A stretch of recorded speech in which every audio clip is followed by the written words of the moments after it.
guys, welcome back. I'm Oren Klaff, and this is the game of money. And money is, in fact, a game. Let's talk a little bit about that. I don't know what your job is, but my job is to make presentations, ask people, convince people, persuade people, cajole people, give and take away things that I present to them. So I know what you're thinking. Well, you make presentations and wrote a book called Pitch Anything. So I don't know, you're a salesman, you sell stuff. Sure, but not really. In today's world, like, you have to make a presentation to buy stuff. Hey, what are you talking about? Why would I make a presentation to buy stuff? I don't know, go buy a Ford Raptor. There's the new Raptor Junior. Each dealership gets like half of one, right? Go down there and be like, hey, I'm here to buy the Raptor Junior. I don't know what it's called. Ranger, the Ranger Raptor. I'm here to buy the Ranger Raptor. And they'll go, yeah, you're here to do what? Oh, I'm here to buy a Ranger Raptor. And they're like, yeah, dude, we get half of one a year. So how about you get on this list that's like 300 people long, or you pay $140,000 for one, right? And that's how I got my Raptor, right? Is I don't want to sit on the list, so I just overpaid by $40,000, $50,000. So you not only make presentations to sell stuff. Today's world, you have to make a presentation to buy stuff. Don't worry, we'll get political here in a minute.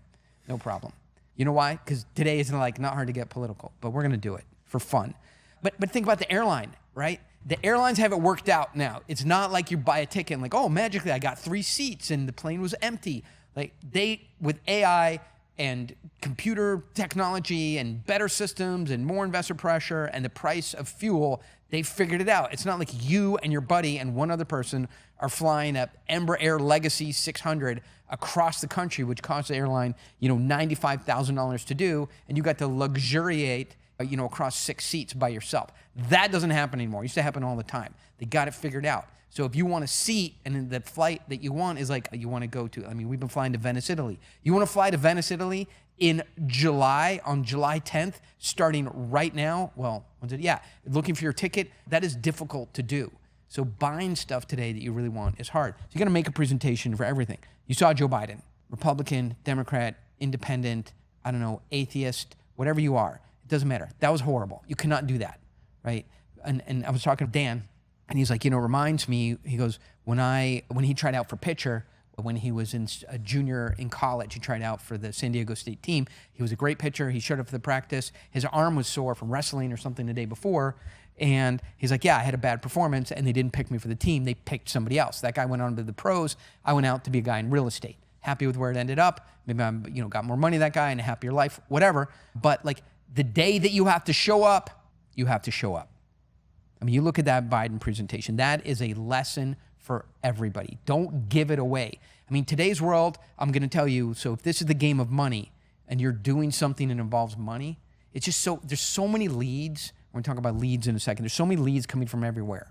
You just kind of show up on the Zoom. There's too much winging it. If your job is to pitch anything and make a presentation, and you have lots of leads, and your lead department or marketing department is giving you leads and people on LinkedIn, and you've got lots of people to talk to, and you show up in the Zoom, people know, there's other people competing for that same customer. There's other people competing for that same dollar. There's other people competing, and I've seen competitors that are good, they're preparing, they're thinking about it. I see it because they re-pitch anything, they ask questions, and then they send me a presentation. I'm like, holy crap, if I have to come up against this guy in a line of business, I better be prepared. There are people preparing. So if you're going unprepared, in the Joe Biden style of doing debates, man, you are going to get crushed. It's not just preparation. We're being taught today by this 5 a.m. hustle hard culture on Instagram. Everything is a lead. Pitch everywhere. Everything is so you don't, who Crazy Eddie is? Do you know who Crazy Eddie is? Yeah, I've heard of him. Go look up Crazy Eddie.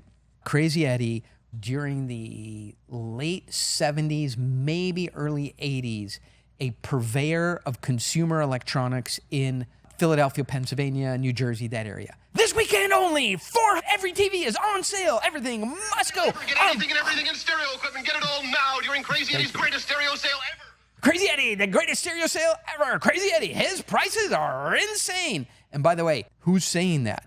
Well, Crazy Eddie is saying that. So Crazy Eddie is talking crazy about Crazy Eddie. And there's just too much hustle culture with Crazy Eddie. So I want to give you an example. I went to an event with a bunch of my investors and potential investors this week in Sedona. It's a family-oriented event, a little bit of business, but mainly it was family. Kids were there, pickleball, hiking, Sedona, barbecue, breaking bread together. We went stargazing, and we had like the superpowered telescope and did all that stuff together. And I am sitting there in the midst of probably $60 or $70 million available capital for my deal. I just started this call saying my job in the game of money is to make presentations and pitch my deal and get money, right? It's not the game of pickleball.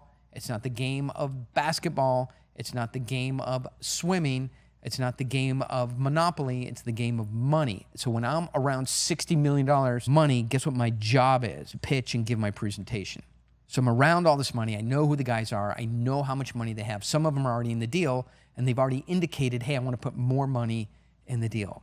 And then I'm walking up to Kevin, guy there. I know he can put another X millions of dollars in my deal. That would be super helpful, right? I'd love to come out of that week and weekend with another couple $1 million. And I walk up to him, I'm going to talk to him about it. And then I'm like, I remembered something. My tiny little brontosaurus brain rewinds to last week, and I was at hockey. I was at Asher's hockey game. Asher's 10-year-old. He's a AA hockey player in Southern California. Pretty amazing, really happy and proud of him. I go to the games. Games are what? On Saturday. Guess what I like to do on Saturday? Go to hockey games, relax. We go watch him play, win, lose. Hopefully he does a good job. We go out with the teammates for some breakfast, or lunch or whatever it is, and we commiserate or we celebrate, and it's a lot of fun. And hockey goals were scored, and hockey games were won or lost, and it's amazing family time. So what happens? I get there. Because of Pitch Anything, thankfully, I'm pretty well known. Otherwise, nobody would listen to the podcast. Nobody would click on the links. Nobody would invest or buy anything. So Pitch Anything, I'm really well known. But the curse is I'm really well known. So one of the dads from one of the other hockey teams or our own hockey team will walk up and go, hey, Oren, hey, great, so good to meet you. And they'll say a couple social things, and I'll get sucked in every time. I'm like, oh, hey, Jim, great to see you here. Yeah, your kid's great. I'm excited about the game. And then they'll go, so listen, I'm working on this deal and have a few questions for you. I'm like, oh my God, it's Saturday morning, the weekend. Guess what I like to do on the weekend? Not work, because I work 10 hours a day, every day during the week, and many times I have to work on the weekend anyway. So it's the weekend, I don't want to work. Second, I'm at my son's hockey game. I don't want to miss the game. I want to watch the game.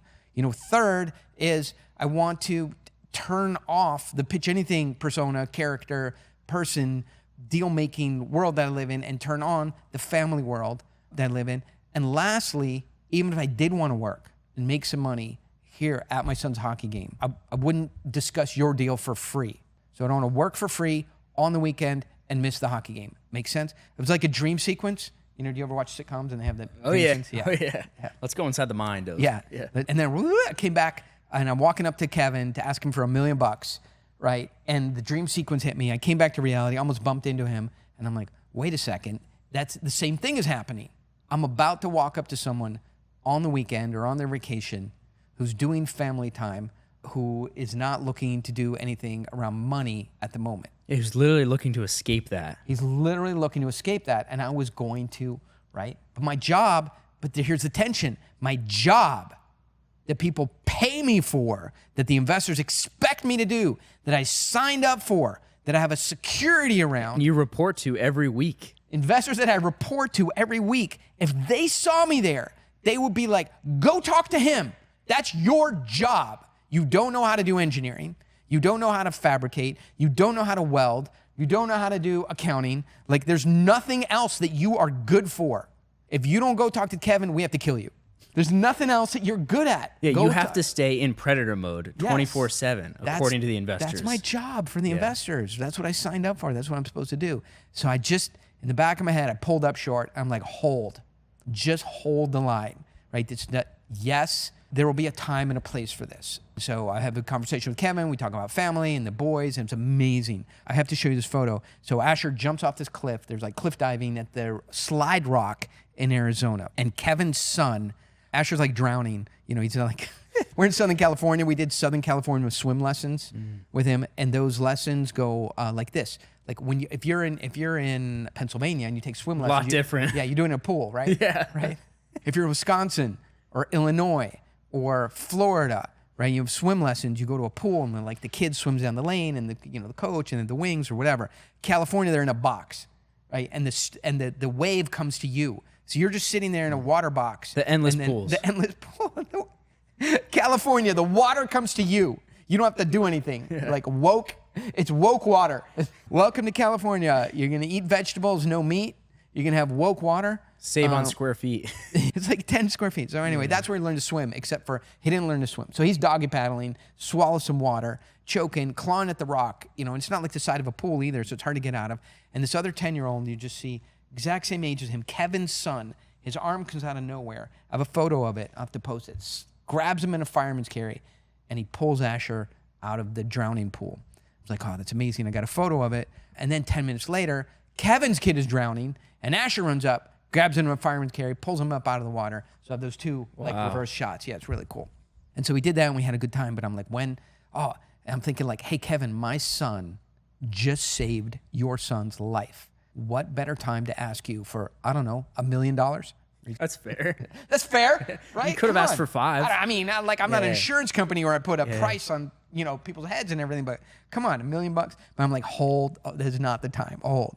And then I'm over talking to Joe. I know Joe can write a big check. I'm like, hold, there's just never a time. Stargazing.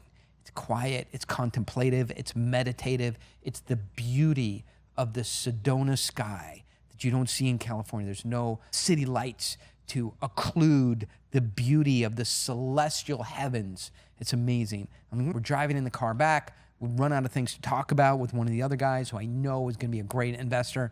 And I'm just about to start pitching the deal. That's my job, presentation. One of the kids asked for more Oreos or Doritos or whatever. I'm like, oh, it's not the time. And there's just like never was the time to ask for the money. I'm just like, hold. We're packed up. Bags are packed. Everybody waiting for the ride to pick them up. We're all going to cast into the 5 winds to go back where we live. And they're just like, it's just too awkward at that moment. I'm like, well, just have to do it by Zoom or phone. But it's such a shame because we're all together. At least I didn't do the wrong thing, even though I didn't get a chance to pitch the deal.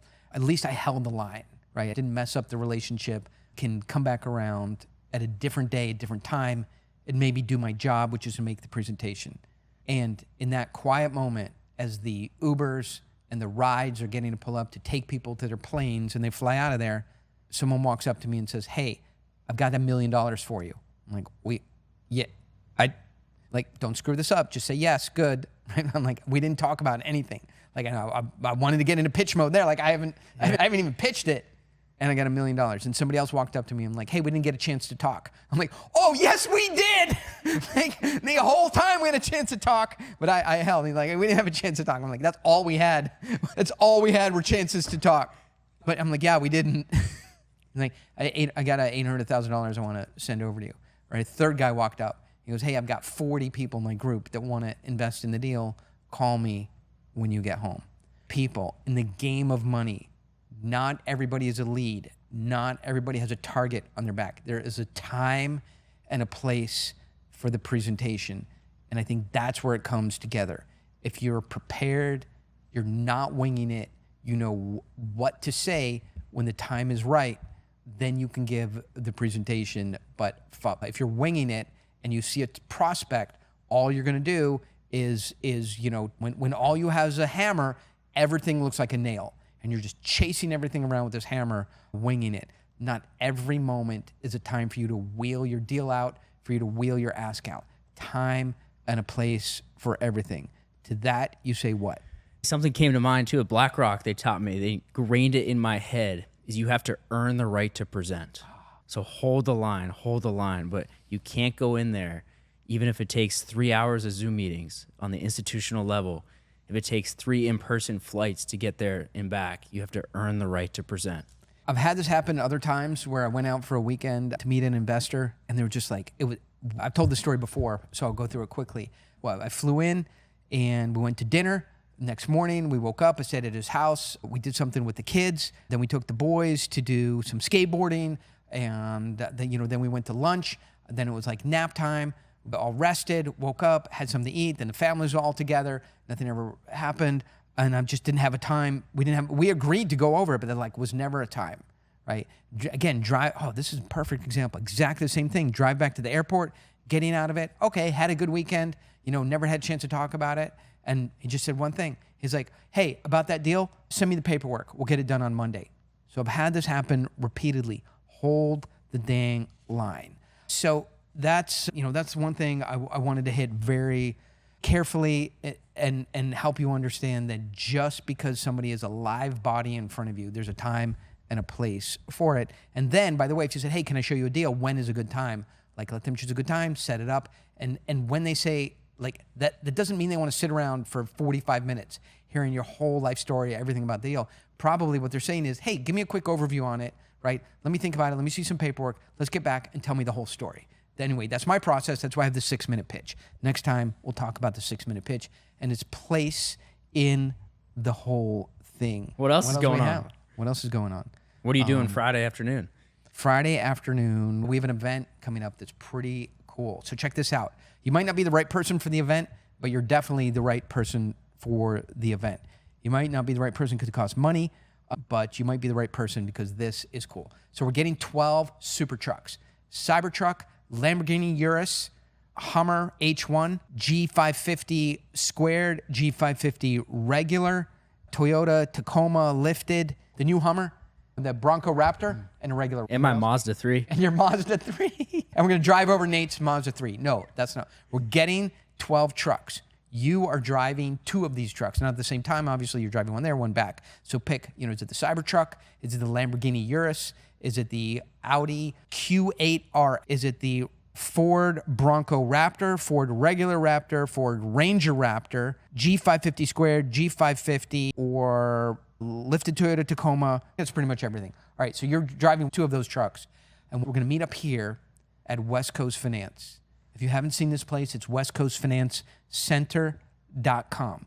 We're going to do half an hour, 45. This event is called the Stone 300. We're going to do the science of stone. Super interesting. Then we're going to jump in the trucks. I'm going to drive out east of San Diego County, and then we're going to go to the special location, and we're going to drive Raptors. Raptors are those true off-road four-wheel drive vehicles. We're not taking the Lamborghini Urus. We're not taking the $250,000 G550 squared, $350,000 Urus, $180,000 Cybertruck off-road. You're not qualified to do it, and I'm not qualified to pay for it, and I don't want to pay for it. But we are going to take the Raptors. They're kind of like these four-wheel drive vehicles, plenty safe. We're going to take those off-road for 2 hours, drive around, have fun. It's super safe.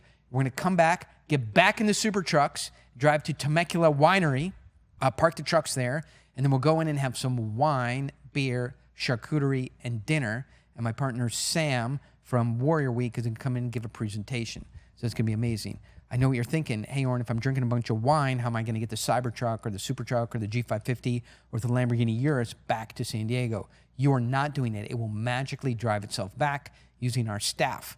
Don't worry. It will not be hard to convince them to drive your Lamborghini Urus back to San Diego, and our van will then take you back to your hotel, and you will sleep soundly through the night.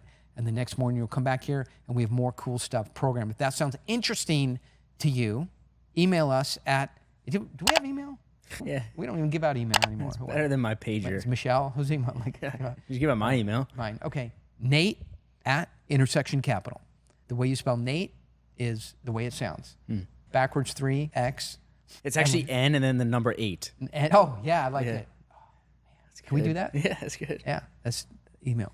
All right, Nate, N-A-T-E, at Intersection Capital. If you want to do the Super Truck Adventure with Oren Klaff and Nate and 8. All right? That wraps the game of money for today. I will talk to you next week when we do this one more time.